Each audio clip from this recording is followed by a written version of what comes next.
We're gonna see how to go from this. We give the crown, then tear it down.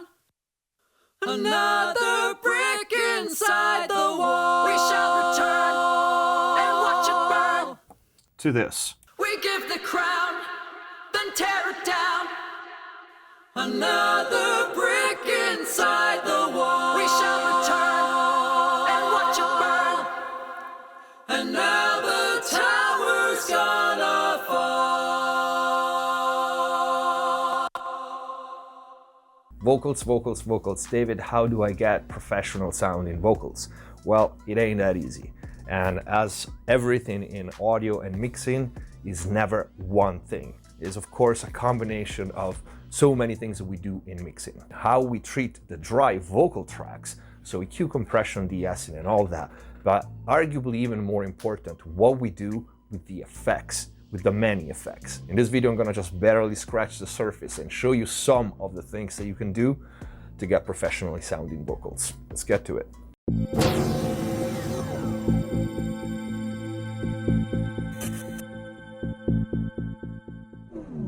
Hello everyone, welcome back to Mix Best TV. Hope you're having a great day. Before we start, please check the info box down below for more mixing courses on Pro Mix Academy, free plugins, special discounts and offers. And if you want to support the channel, but most important, if you really want to learn how to mix and master professionally, click the join button down here, become a Mix Best TV member, access the already big and always growing library of full courses, mix breaks down from start to finish, dedicated mastering courses, special videos, and a lot more. And if you like this video, in the next course, members only, I'm gonna break down this entire high track count mix with all the settings for the hardware and the plugins. You also get mix consultations with me via Skype or email. Let's get to the video. All right, we are gonna break down the processing, focusing on the effect in particular of some of the vocals for this mix. There were many vocals in this mix. This is one of my latest. It's called Towers by Derosnec. I just mixed her 5 tracks EP recently. This was a high track count mix, as you can see from the page here. All right, we are over 100 tracks. And as you can imagine, I had basically all my hardware going for this one. So for the sake of the video, I swapped all my analog EQs and compressors that I had on the vocals and on the mix all together with plugins, okay? So it's not gonna sound exactly the same, but it's not important because we're focusing on the effect. So let's hear the final mix first. There's no mastering, focus on the vocals.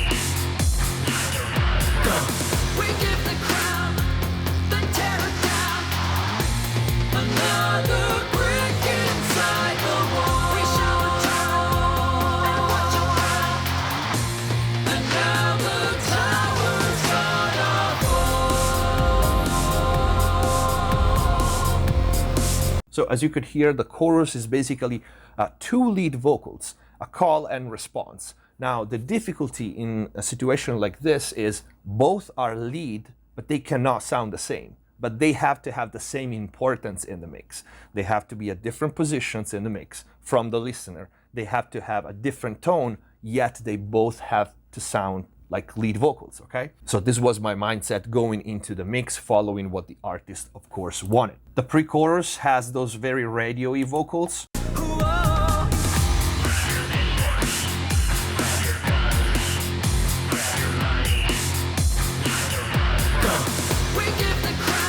Okay, I'm not sure we are gonna cover these in this video. For sure, like I said in the intro, I will break down this entire mix, so over 100 tracks for members only. But it's important that you also pay attention to that because those vocals are extremely wide, even wider than the guitars, and they create contrast and they are perfect for the pre-chorus for when the actual chorus lead vocals come in. So pay attention to all these contrasts, okay? Everything is connected in a mix. Now I'm gonna switch to the actual single tracks. Things are not gonna sound the same, of course, because I don't have the hardware, and I did my best to substitute with plugins, but it's not gonna be the same. It's gonna be pretty obvious, especially on the dynamics and also the tone of the various vocals. As I always say, even if people don't like to hear this, there's a reason, because we use hardware. And actually this is probably gonna be a good example because you're gonna hear all those vocals without the hardware and with plugins instead. So let's start. This is the Pro Tools project with these vocals first. We give the crown, then tear it down. All right, this stack is composed by 3 vocals. So this is production. We have a center lead. We give the crown, then tear it down. We have a left performance. We give the crown, then tear it down. And a right performance. We give the crown, then tear it down. Okay? So they are not exactly doubles. That's why I didn't really sync them. They're supposed to sound a little bit like GAN vocals, okay? Now for this one, the processing on the single tracks is fairly simple. I have a console 1 on the center lead, doing a little bit of EQ and a little bit of compression. We give the crown, then tear it down. And drive. On the left and right, as you can see from my insert here, I had my West Audio Dione taking care of the compression for those. Now, like I said, I substitute that with plugins. In this case, I used 2 CLA 76s. We give the crown, then tear it down. They don't sound the same, even if you go back and listen to the mix, but that's not the point here. Now, these 3 vocals are bussed to an aux track, to a group track. And here there's the bulk of the processing. So I'm treating this stack as one vocal, okay? And here we have a little bit of EQ. We give the crown, then tear it down. We can actually bypass all of this and see how they sound by themselves. We give the crown, then tear it down. Pro Q3 low cut, and this resonance here 350, this resonance here 700. We give the crown, then tear it down. Then I have a curve bender to make them a little brighter. We give the crown, then tear it down. And then one of my latest favorite compressor, the PSP Oldtimer Multiband, is a multiband tube compressor, and this I really like the character of the tube. We give the crown, then tear it down. Okay, even if we don't have the hardware on the single tracks, you can hear the difference with this one. We give the crown, then tear it down. We give the crown, then tear it down. A lot more solid, present in your face, and with that tube distortion there, that is really nice. And then Decapitator. We give the crown, then tear it down. There's gonna be a little boost in volume here. We give the crown, then tear it down. So if you listen to them in solo, they are pretty saturated and distorted, something that you don't really pick up in the mix. We give the crown, then tear it down. They're actually very ethereal, right?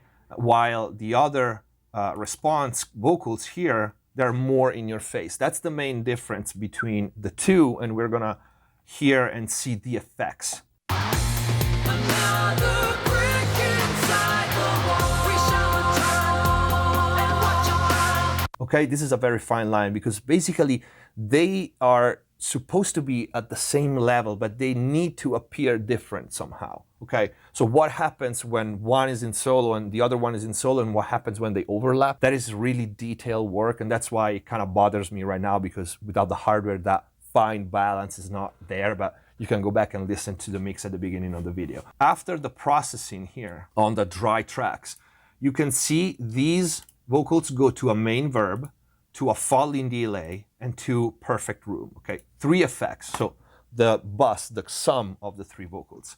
Let's start with the main reverb, and then I'm gonna show you something else. We give the crown, then tear it down. We give. Okay, that's the first effect. Let me try to solo it. We give the crown, then tear it down.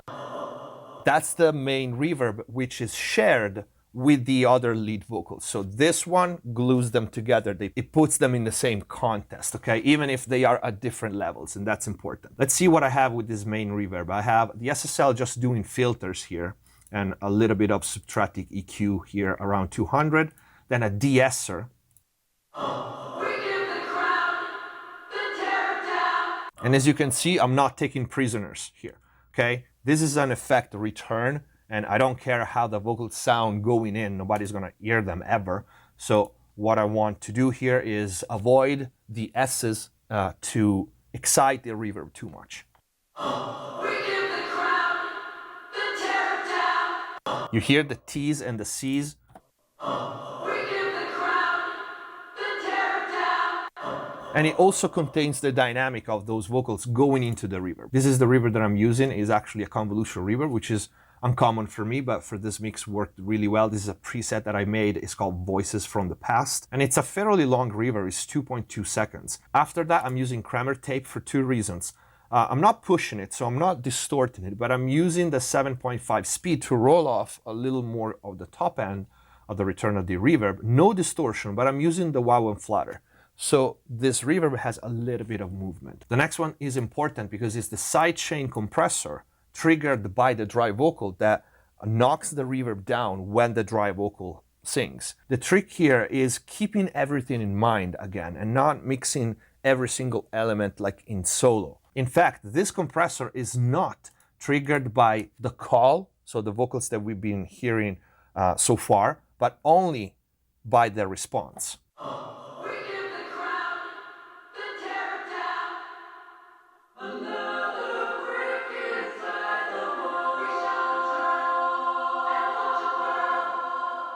You understand now? So this is very important because the two vocals, call and response, they share the same reverb.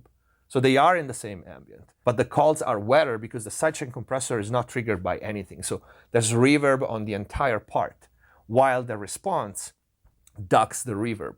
So they appear closer to the listener, even if they are using the same reverb. And at the same time, this also takes care of the overlapping because the long note that she keeps at the end of the phrase, it also keeps the reverb down for the next call, which then goes back up when there's this gap here. All right, so let's hear that.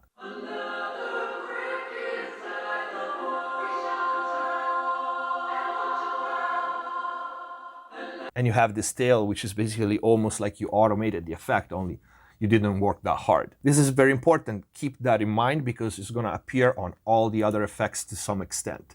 So the next effect for these calls here is the falling delay. Let's open that one up and mute the reverb. We give the crown, then tear it down. Let's see what I used for this delay. SSL is not doing anything, just gain staging, just lowering the level going in. This became one of my favorite delays lately. I had it for a long time. I didn't install it because I was like, I don't need another delay. I have like 5,500. And I installed it because a client had a session with this one and I fell in love with it. First of all, it sounds amazing. It really sounds analog. I hate to use the word, but it really does. And it has the right amount of tweaking, but not too much that you start fucking around with it. So let me see what comes after. We give the crown, then tear it down. Okay, you can see the color has a digital 42, which is the Lexicon 42. You can see the settings for filters and colors, not that much to it. And then after, there is the R box. We give the crown, then tear it down. It's not working that much here, but I kept this chain for other songs, so it's just there to avoid the first repeats to get too loud, because I don't like that. And then simple EQ, just cutting the low end. We give the crown, then tear it down. Okay, so this delays gives us space and width to this called vocals, and it's fairly bright, but it's kind of lo-fi because of the type of delay that we are using. Next one is the Perfect Room. This is actually the plugin, the Perfect Room from Denise Audio, and let me play you that. We give the crown, then tear it down. You hear this one is really bright and really wide. This is specific for these vocals. So this is the effect that I'm using to differentiate the calls from the responses. The responses don't go to this reverb. You can see the settings is pretty long, 2.7, and it's fairly bright. We give the crown, then tear it down. The SSL is doing some compression here and filters before hitting the reverb. We give the crown, then tear it down. Okay, and I want it to be kind of aggressive like this right now because it's the only one that is like that. So let's open all three effects. We give the crown, then tear it down. Okay, you hear how much they bounce left and right, and the dark reverb, which is a different pre-delay than the bright reverb. So you have this complex matrix of effects on these vocals. We give the crown, then tear it down. the rate of the delay is very important. I pay a lot of attention to it. That's why I call it falling delay, because I wanted this bouncing effect, all right, this rolling effect of the delay. We give the crown, then tear it down. Now let's go to the response vocals, and this is going to be interesting to hear how the effects on those bounce, just like we've seen with the main reverb earlier. Let's listen really quick to the part. We give the crown, then tear it down. Another brick inside the wall. We shall return and watch it burn. And now the tower's gonna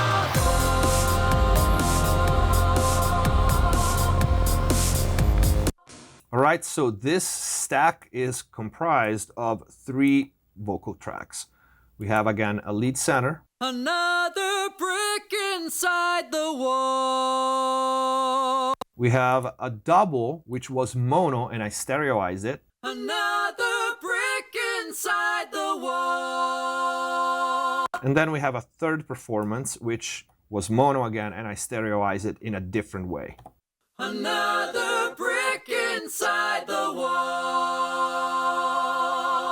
All right, so really quick, the lead center has, again, console 1 on it, just a little bit of drive and a little bit of EQ. Another brick inside the wall. I had a hardware distressor on it, as you can see from my insert, so I changed it with an arouser, so this, just take this with a grain of salt, it doesn't sound the same, even because I didn't match the settings or anything. Another brick inside the wall. Still a great plugin. I had the Nova here. If you watched my video on the top 10 equalizers, you know that I really like the top end on this because it's a parallel EQ. It's really nice. It's really natural. At the same time, it's not working here because without the distressor, the level going in is not the same. But this band here was supposed to be dynamic and taking care of the what is 3/4K, and this was counteracting the boost and just make it dynamic. Another brick inside the wall. If I was to try to do it. Another brick inside the wall. Okay, you get the feeling. That's what we're supposed to do. After that, on the dry, I had the Vice de-esser, which probably is not going to work for the same reason. Another brick inside the wall. On that S probably was working. And then let's go to the first double, because that's the important part. Now, for this, I had a good enough production. All right, I had 3 tracks for this. Personally, I would have wanted to have doubles for everything. So doubles for the center lead, doubles for the main here harmonization. Another brick inside. And doubles for the third one as well, but I didn't have them. So I did what I needed to do in mixing. Let's hear this one without effects. Another brick inside the wall. Okay, first thing, and this is the simple way to stereoize a vocal, at least as a first step. I just put a delay on it. Okay, mono to stereo, 0 on one side, 15 milliseconds on the other side. Another brick inside the wall. If I was to leave it like this, you can tell that it's one single vocal track stereoized. So I put Nectar 3 with the harmony module on it. Another brick inside the wall. Okay, this basically adds 2 more tracks in unison. I didn't harmonize these. 3.5 dB lower than the main, and as you can see, I just use a little bit of time variation and a little bit of pitch variation to make it sound fuller and not like a single vocal track, and then a little bit of EQ after. Another brick inside the wall. So we go from this Another brick inside the wall. to this. Another brick inside the wall. And now the level is too low. All right, you get the idea. The third vocal is this. Another brick inside the wall. The console 1 again doing the same thing. The second is the Mikey. So I didn't have a third distressor, So I actually used this in the mix for the third vocal, also because it wasn't that important. It was just a background vocal, okay? But you can see the settings here. Another brick inside the wall. I'm smashing it, 14, 16 dB, which is pretty much how much I was doing on the actual distressors. And you hear kind of a mute part in it. I will tell you about that later. This vocal sounded like this without anything on it. Another brick inside the wall. And now with the Pitch Monster, which is an amazing plugin from Devious Machines, sounds like this. Another brick inside the wall. All right, so this is basically a vocoder. I found the chord that I wanted to use, and just you can see the settings. If you don't have this plugin, you might want to grab it because it's super cheap and it's actually amazing. It has so many cool effects on it. After that, I have a limiter on it.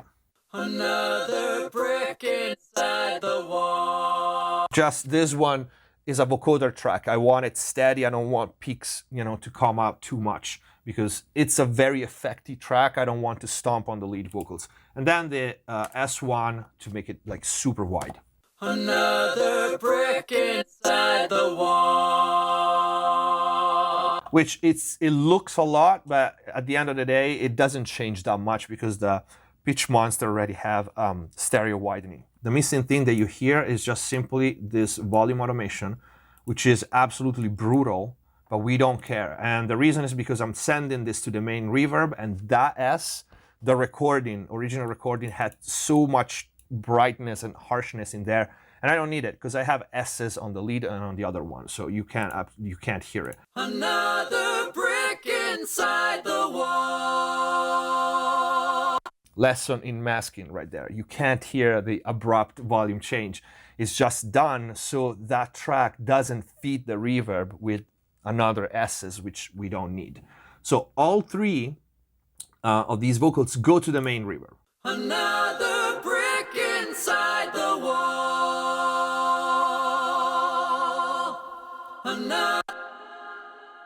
We've seen this before. This is the reverb that it gets ducked by the C2. Okay. Another brick inside the wall. This impulse, I don't exactly remember where I have it. I have so many, but is a dark plate, is some sort of plate. Then the lead center vocal goes to the main delay, which is actually two effects. So let me solo this one, and the main delay is this one. Another brick inside the wall. Now let me mute the second one, the double, because that one too goes to the same delay. Another brick inside the wall. We have SSL doing absolutely nothing. The de-esser again. Another brick inside the wall. Okay, it catches that S, but remember, both goes there. So when they're both going there, the de-essing is gonna be more. Another brick inside the wall. Okay, not by much, but you get the idea. Let's mute this again. The repeater again as a delay, you can see the setting. This time I use the digital 42 only instead of the 42/2. And then Pro Q3 to take away of the EQ. We EQ the returns to make these effects fit in the mix, okay? Never, never, ever EQ in solo, especially effects, but everything in general. And then we have again the Pro C2 doing the ducking on the delay as well. Another brick inside the wall. All right, so the delay swells at the end, but you can see to do something like this, you need to pay attention to the release. The release is everything and stuff like this, because you want some stuttering, you want some of the words of the delayed words to come inside the spaces of the lead vocals, okay? You set it too low and it's never gonna come up. You set it too fast and it's gonna stutter too much, and it's gonna just be a mess with the lead vocal. And most important, more than the actual part in which it's ducked, is the end. How fast or slow you want the delay to swell back, okay? So this is extremely important. And connected to the same send, you can see main delay here, main delay here. I have this other delay, which is Basically the same, just a variation. So let me put them one next to the other.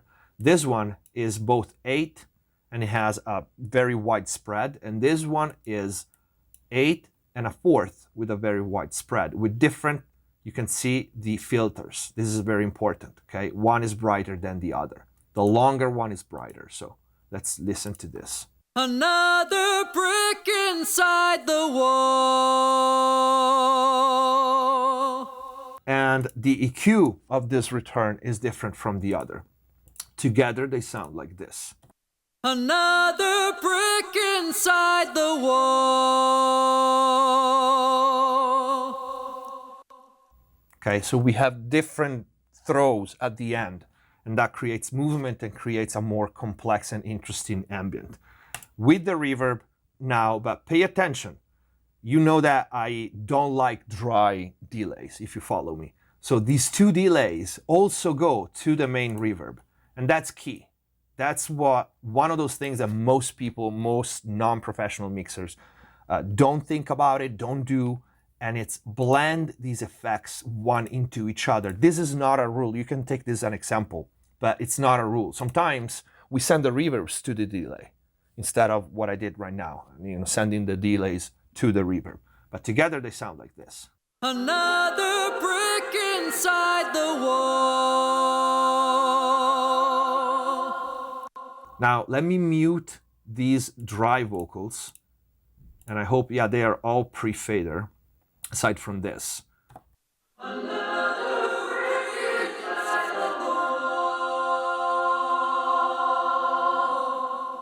This is what I want you to pay attention. Listen to the effects. Can I make this smaller? Yes. Because I want you to hear the movement that these effects have when there's no dry vocal singing. And it's all because of the sidechain compressors here, which they all do the same thing basically. And listen to the movement, which is something, again, that it gets masked in the mix. But it's so very important not to drown those vocals in effects. Even if you want a lot of effects, it's not just throwing the effect right there and leave it there.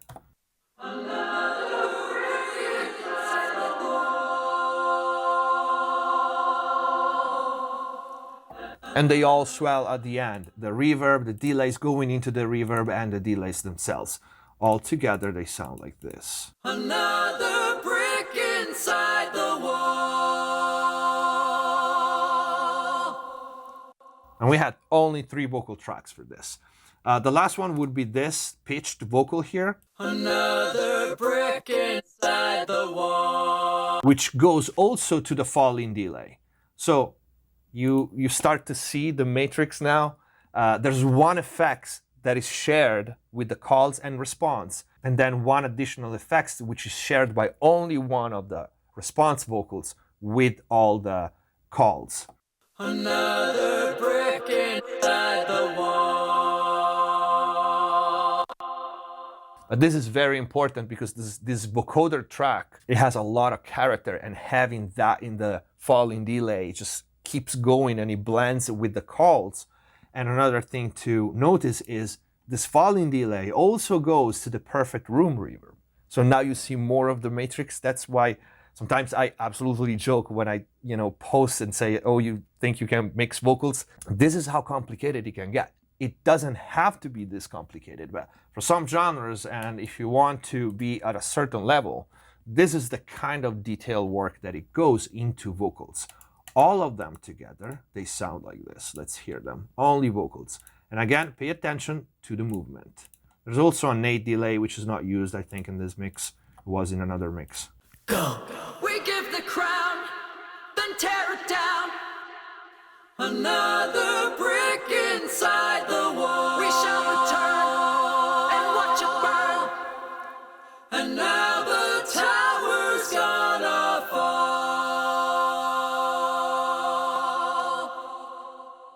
And you can see the automation here at the level to make this last response blend into the music and make the transition to no vocals, okay?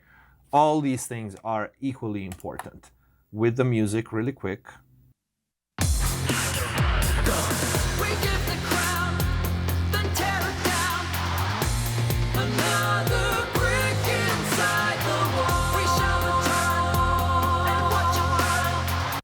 Okay, if we want to go and listen to the mix to hear the difference. We shall return and watch it burn. And now the tower's gonna fall. Okay, just to give you an idea of how, again, the final mix sounded like. We have those radio-y distorted tracks. There's a couple there. I don't know how long this video is gonna be, but like I said, I'm gonna break this entire mix down for members in the next members only course.